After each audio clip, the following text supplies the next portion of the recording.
Thank you very much, Alexandra. And now it is my pleasure to invite our keynote speaker, Professor Antonio Dias de Figueiredo from the University of Coimbra, who will share with us a conversation on building democracy in a digital world. Please, the floor is yours. Thank you very much. I just filled in Menti saying I was ready. So, okay, good morning, everyone. It's a pleasure to be here with you today. And it's an honor to be invited to speak at your annual conference. My initial intention was to present my talk in a conversational mode without any slides. However, when I received from Ola the program of the conference, I noticed that I was supposed to leave some inspiring provocations for the rest of the proceedings. So I've decided to write down what I was intending to say by word of mouth, so that you can download it, the slides. You can download the slides if you wish, and recall the wording of any part you feel like, you feel worth considering. I put my slides on ResearchGate, on my ResearchGate page, and I've designed them so that you can read them by just scrolling up and down, like in the 30,000 years ago when you read a scroll book, you just read them up and down. Now, I will be sharing my slides, which are here. I hope you are getting them. Yes, perfect.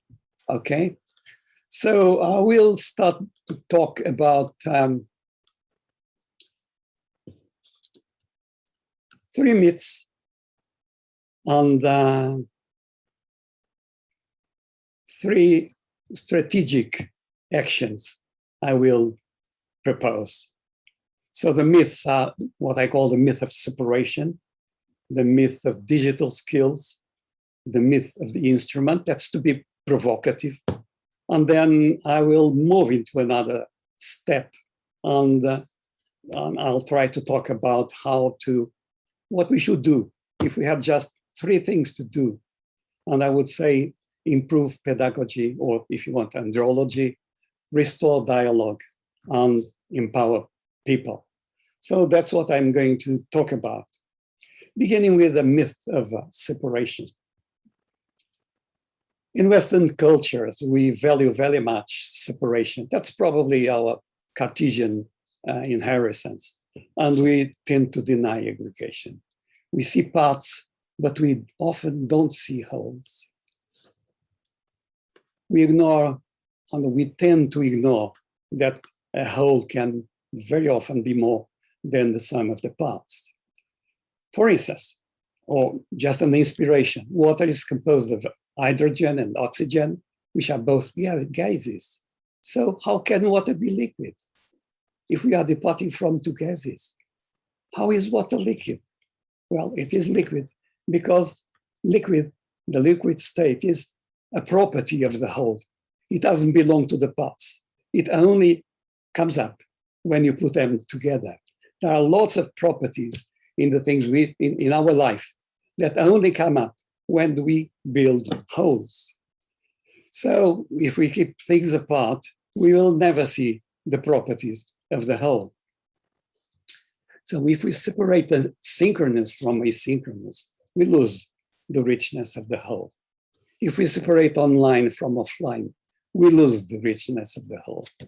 If we separate, and I'm coming to our conference, if we separate digital from analog, we lose the richness of the whole. So here I'm trying to put the point that digital is important, if we do not forget that it comes up with analog as well. In fact, we live in a mix of 2 worlds. One is the rational world, a world of predictability, stability, order, uniformity, and usually absence of emotions, which is inspired by the efficiency of machines and technology. That's part of the world we live in.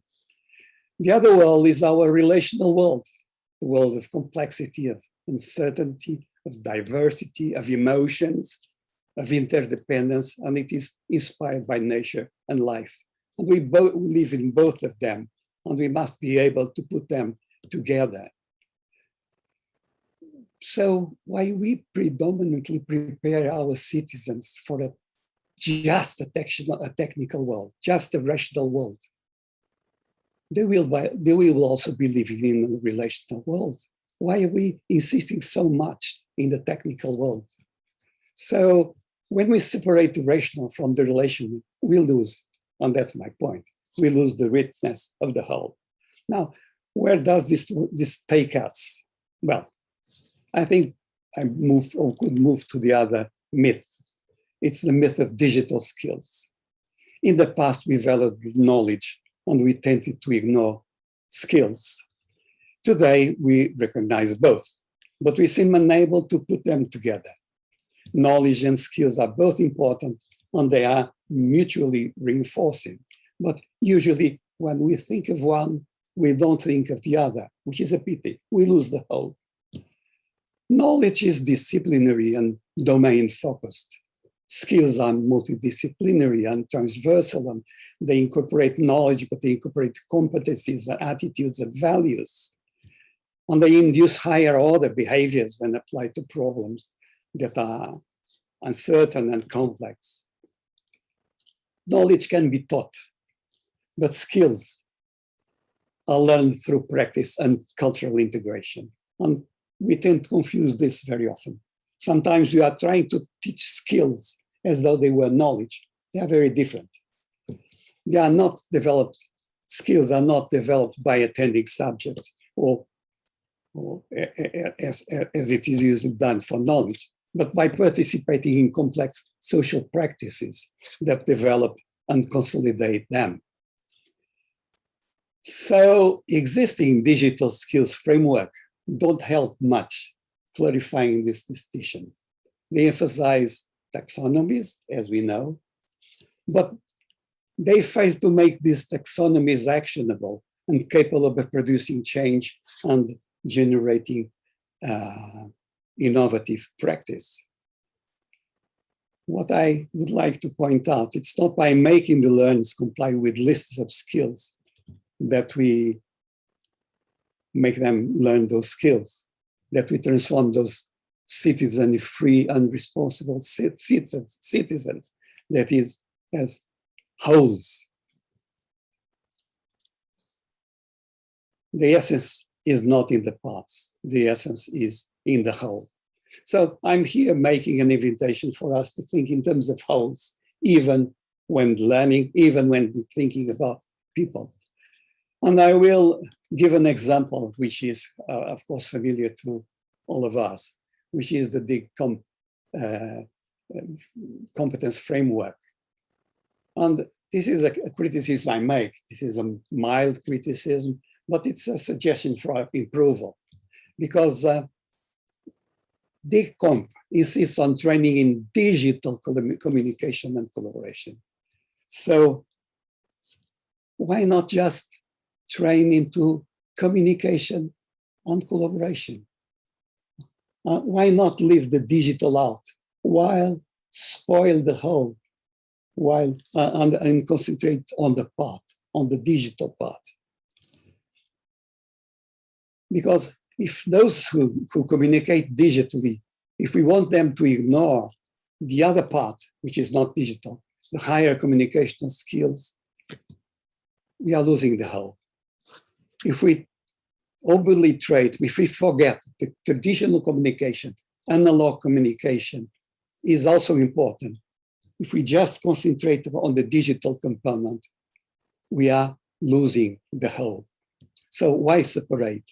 Why not unite? And that takes us to the myth of the instrument. Now, it's probably useful to recall that education is not merely a technique for transferring knowledge from the minds of the teachers to the minds of the learners. It's a cultural process. It's a rich cultural process of building knowledge and skills by guiding people into building those skills and that knowledge. One becomes educated not by being taught or by filling up checklists, but by belonging to a culture.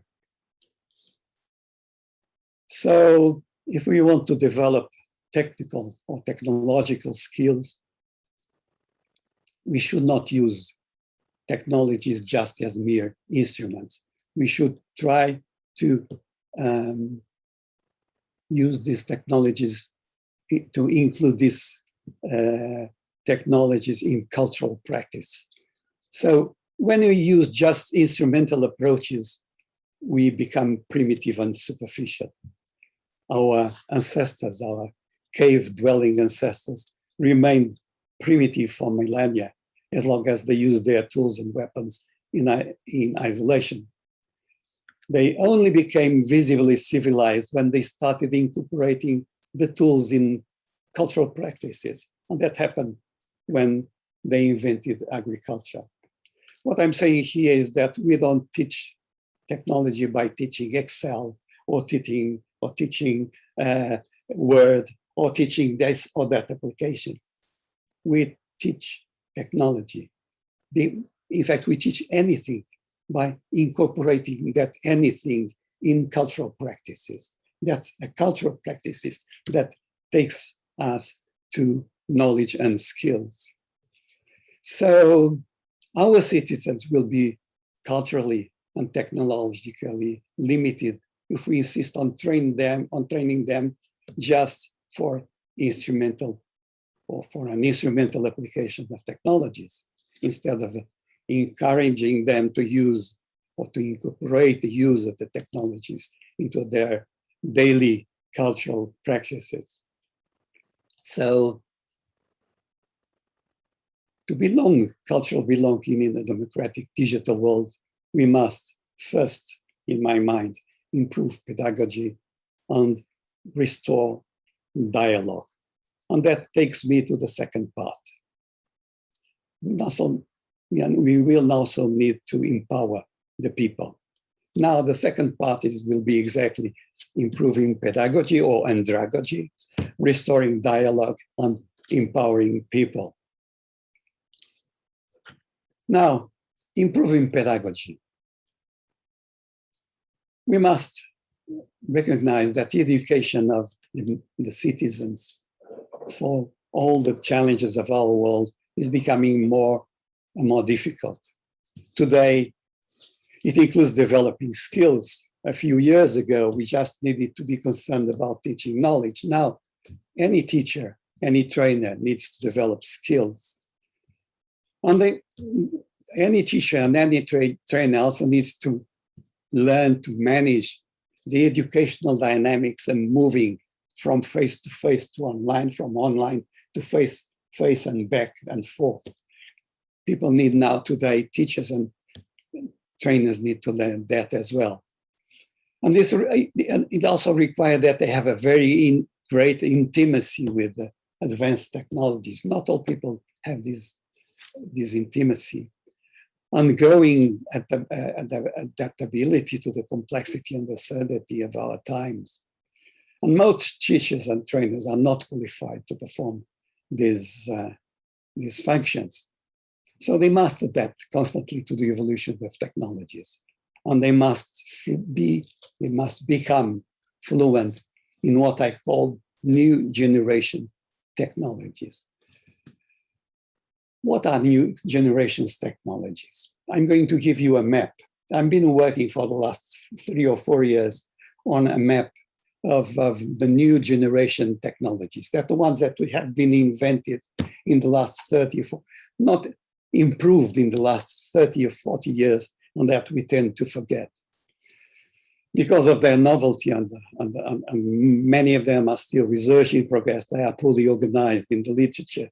So as they are poorly organized, people don't learn them. Over the last few years, I have been organizing this map, and it's a very big map. It's a huge map with some 40 petals, but I have reduced it to as a flower with just 6 petals, just to give a general impression. So, so we have 2 big groups of pedagogies: the so-called pedagogies of explanation. On the lecture, the traditional lecture is there. The second petal is the pedagogy of empowerment, and lots of pedagogies today sit there, flipped learning or lots of or blended learning belong to the pedagogies of empowerment. Then we have the projective pedagogies, the third petal, which is, for instance, project-based learning and all that. We have the pedagogies of socializations, like using social networks to learn and to teach. We have what I call drill pedagogies. We have exploratory pedagogies. So we have a huge variety of them. The right part, the 3 petals in the pot, are largely the most powerful ones, but we are not using them. We are using them very little. We tend to concentrate on the traditional lecture and on the pedagogies of explanation. So one big challenge we have before us is to make everyone familiar, especially teachers and trainers, making them familiar with those 6 petals and all the approaches to teaching that sit there. Now, the packages used today in education train are infinitesimal, are just mostly the traditional ones. So the mastery of the new generation pedagogies is today indispensable for the competent development of digital education. One of the problems we had when we were put at home in confinement because of the pandemic was exactly that the teachers were not used to the pedagogical requirements of digital technologies. So that's one of the reasons they need to learn all the pedagogical approaches that go very well with the digital. Now, restoring dialogue. We have never communicated so much, and we have never dialogued so little. We must change this. The degeneration of conversation in the media and in the social networks today is completely killing dialogue. Can you see any dialogue on Facebook, for instance? No. It's very hard to see dialogue on Facebook, in spite of the fact that we are communicating a lot on Facebook or any other social networks. In fact, what's happening is people are being separated into tribes. This is happening very fast, and this is happening very corrosively. I would say this is a crisis happening before our very eyes, not the environmental crisis, but a crisis of dialogue. And I think it's just as dangerous as the environmental crisis. So I think we must confront this crisis of dialogue with determination. I don't think it's a matter of gradually training people to be democratic. I don't think we just can teach democracy gradually. We need to, if we want to really change the things, we need a real call to arms. Let's change this together. And we need to develop compelling action to educate a generation for dialogue. We need to educate a full generation for dialogue. Now,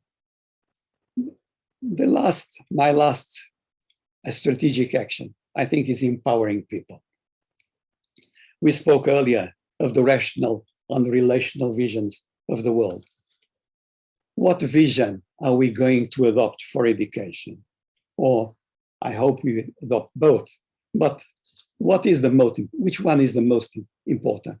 Is that a rational view, a digital inspired rational view, or is it a relational, a human view that sees education, but that goes far beyond, sees technology as important, but goes far beyond technology?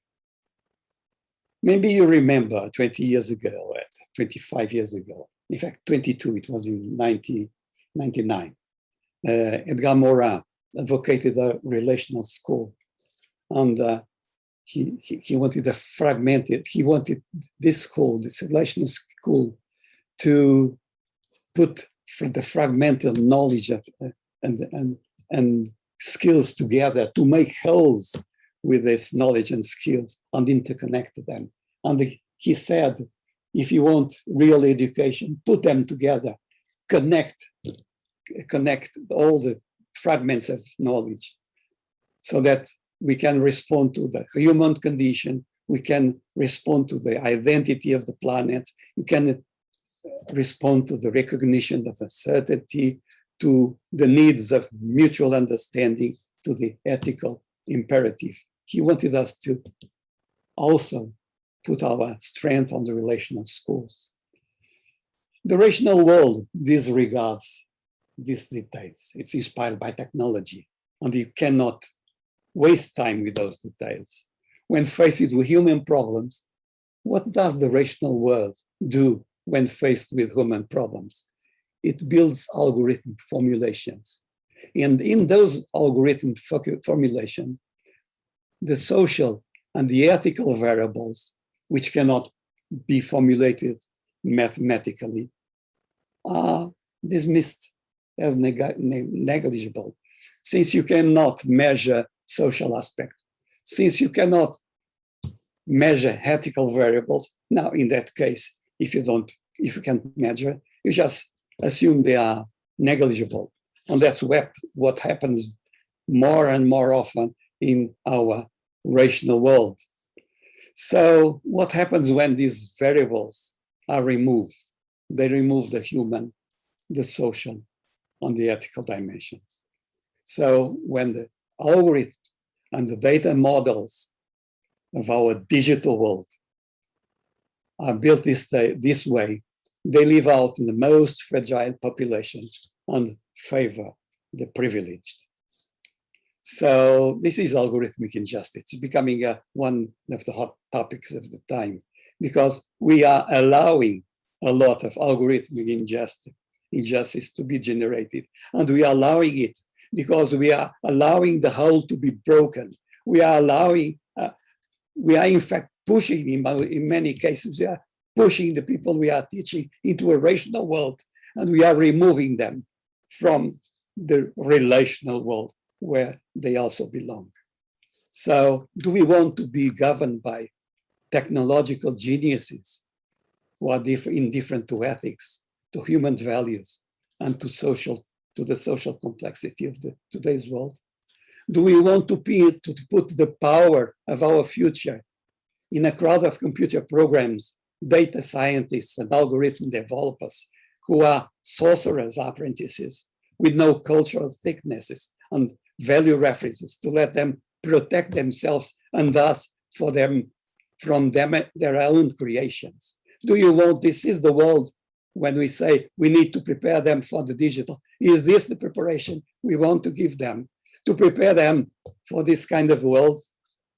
Or we want to be governed by people, by a generation of people that are autonomous, that are curious, that are cultured, that are empathetic, that are democratic, that are confident, that are solidary citizens, people who can take on individually and collectively the building of a better world, with technologies, of course, but not forgetting that they belong and that they are building a whole.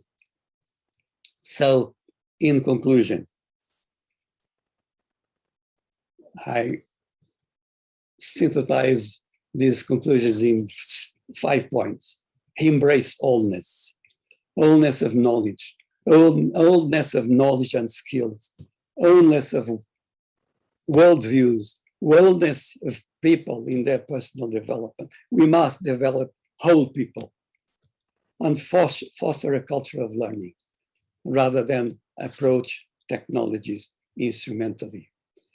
And master new generation pedagogies, because their novelty and research in progress, they are poorly organized in the literature, but we must learn them because they are very much needed if we want to teach with technologies and in a technological world. And then finally, not finally, just restore dialogue. We must save dialogue as much as we must save the planet. And finally, empower people. We are creating, don't forget, we are creating the creators of the future. To get a better future, we must empower people to be better. Thank you for your attention.